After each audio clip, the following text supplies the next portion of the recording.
Drums of War, Chapter 33, Punitive Fleet. Aboard a man of war.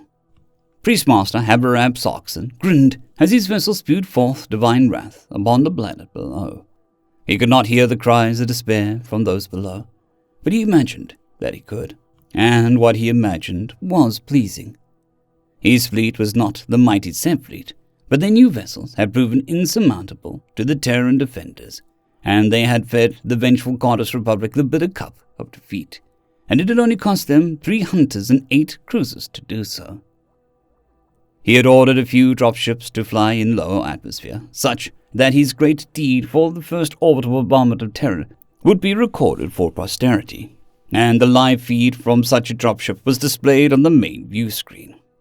A lance of searing white and blue drove downwards from the top of the frame towards a collection of glittering spires, a population center perhaps, and crashed into it. The resulting transfer of energy threw up gouts of planetary crust, sent shockwaves of compressed atmosphere, and sent the most beautiful billowing fire cloud rising into the once blue sky. "Save this image and transmit it back to the palace," Priestmaster Habarab Saxon chanted in an awe at the power granted to him by Exor. May the stars tremble at his steps himself. "Verily, this be worthy of the Hall of Victory." "I hear and obey," one of the initiate highborns said, and Priestmaster Habarab Saxon was pleased to hear that his voice also carried the proper awe at such a mighty sight. "We cannot tarry to glass the planet," he said, "demolish all major infrastructure and population centers, and give any identified agricultural some holy judgment if we have the time. Thus are my orders to the fleet," he commanded. "Your orders are heard by the other Lord Masters. They signal they shall obey," his communications officer informed him. "Savor this day, O sons of Exarch, for this is the day we begin to bring the vengeful goddess Republic to heel," Priestmaster Habarab Saxon bellowed. He tried to ignore the memory of what his wife had chanted in the throes of prophecy, words of doom and death, that if uttered by any below high priestess, should be blasphemy and result in immediate sacrifice. Besides, all had heard of the averted dooms. Such was this doom, one which might be averted. Aboard a Star Trembler, Priestmaster Navunavuzav attempted to prepare himself for exit into real space. He had received a vision from Sev as to how to adjust the ship's radiation shields such that the entry was more tolerable. Yet it was still unpleasant. He was hopeful that no further visions were granted, as each was accompanied by the feeling as though his skull was too small. The first time he'd received knowledge thus, it had been in the midst of battle, and with his blood up, he was able to ignore the large part of the pain. Not so when he was merely sitting upon a command throne, considering his orders from the Emperor. The second time Sev had sent him a vision, it had nearly killed him. Priestmaster Navunavuzav had since come to understand that was the point. Through a long series of images and sensations, Sev had conveyed that after losing such a large portion of himself, he was no longer content with commanders who could merely survive his communications. So Sev had deliberately killed all those who could not interpolate his visions properly. Priestmaster Navunavuzav was pleased to have proven himself worthy. Since then, a vision merely sent Priestmaster Navunavuzav reeling, and fighting to tumble from the command throne to the floor of the bridge. Better than barely escaping death, to be sure, but still the sensation he wished to avoid.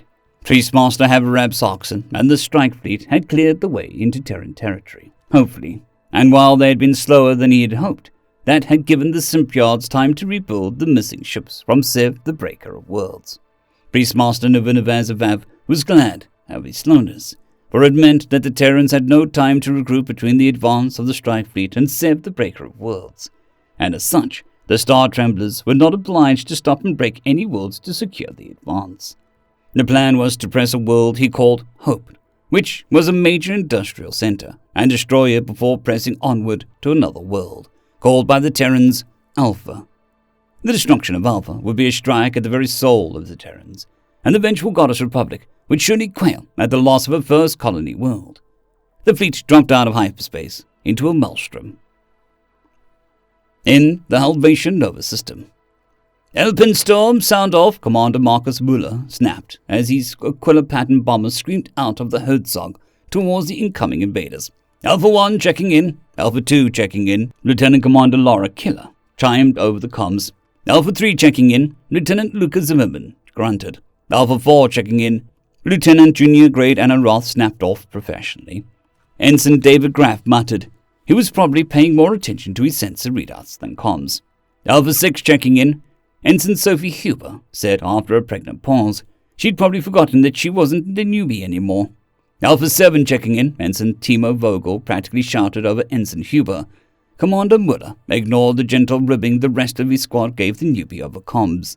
Lieutenant Lena Weber ran through diagnostics over the point defense system from her gunner's console beside him as she said, "Is this his first combat flight, sir? You're supposed to say something encouraging."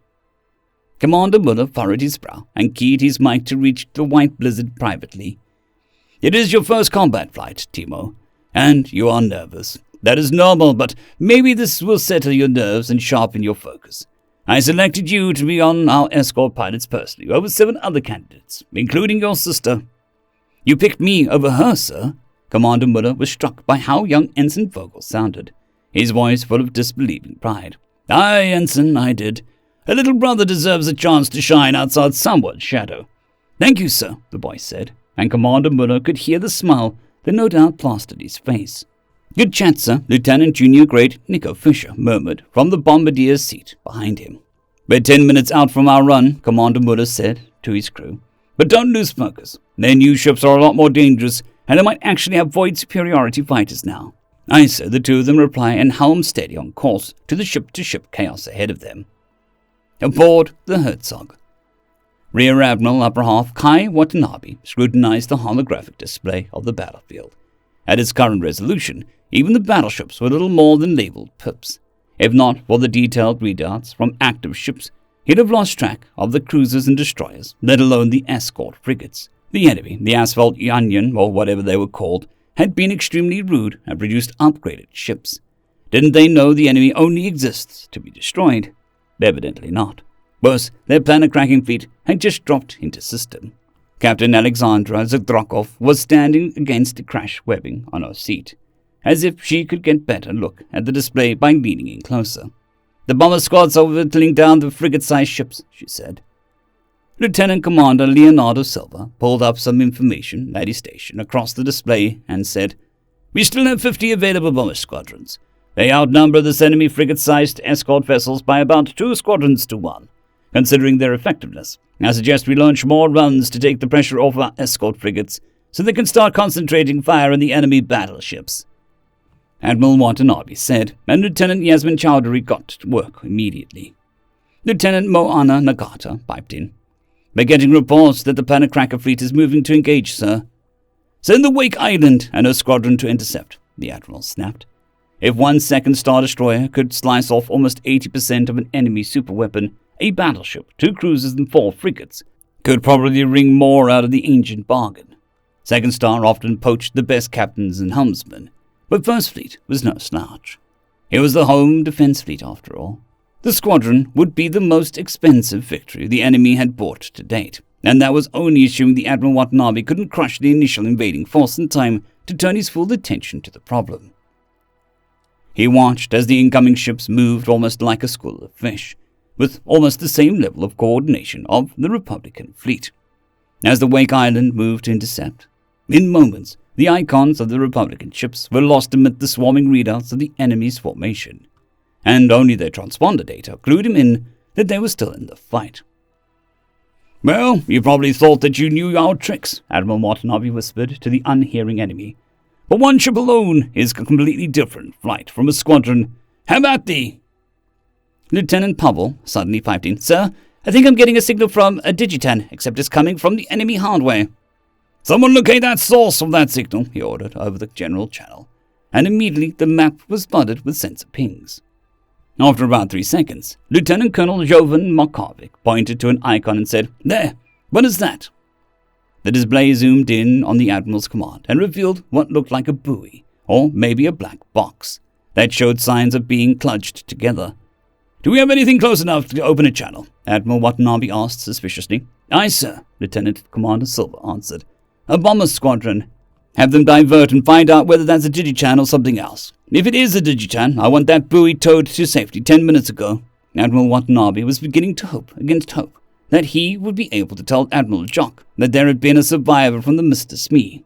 A slim chance, but any chance had to be taken. Aboard a Star Trembler, Priestmaster Sneakyverse reeled as images flooded his mind, and he bellowed orders to match what he saw. There was something dripping into his mouth. It tasted of blood. He suspected that his nose did bleed from the strain mighty Zev, the Breaker of Worlds, was placing upon his mind.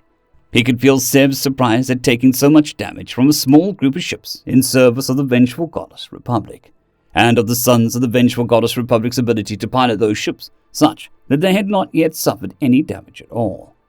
At first, Zev had commanded through visions that they should concentrate fire upon the largest ship, but its shielding simply did sparkle in the darkening void as the planet-rending plasma bolts did simply dissipate against it, while smaller ships did let their batteries sing out, and disabled 2 of the Star Tremblers before another body could be targeted. Then did the larger ship's batteries sing out. Then did the Zevs, the Breaker of Worlds, begin to unceasingly subject Priestmaster Sneakyverse to visions. He did not even hear the obscenence of the Initiate Highborn as he ordered a sudden corkscrewing trajectory that barely avoided the trajectory of a massive chunk of ferrous material, moving at speeds best measured against causality. Yet that same munition hit another of the Star Tremblers with a glancing blow, and disabled its main weapon.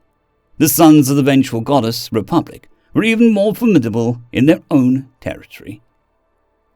For the past 2 hours, Zev the Breaker of Worlds had been focusing the Star Tremblers on attempting to reduce the amount of incoming fire by disabling the smaller ships. If not for the constant visions from Zev about his place in the formation and the place of the Sons of the Vengeful Goddess Republic, Priestmaster Sneakyverse would have taken a moment to scan the ship apparently disabled by Star Trembler's latest volley.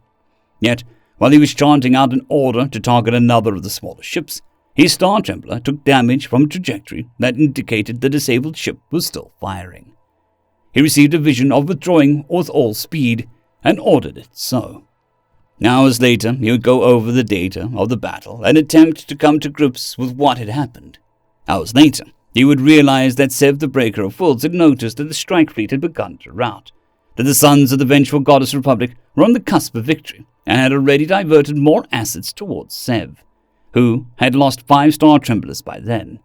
Zev the Breaker of Worlds had only managed to destroy 3 of the smallest ships, and 1 of the 2 larger ones, and had not even scratched the largest.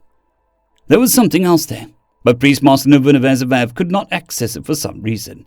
It was likely merely corrupted data, perhaps telemetry of one of the destroyed Star Tremblers. End of chapter. I'd greatly like to thank our Tier 5 channel members, Casper Arnholtz, John Creighton, Manatharia, 050, Dragzoon WRE, and Elijah Silvercross. Thank you very much.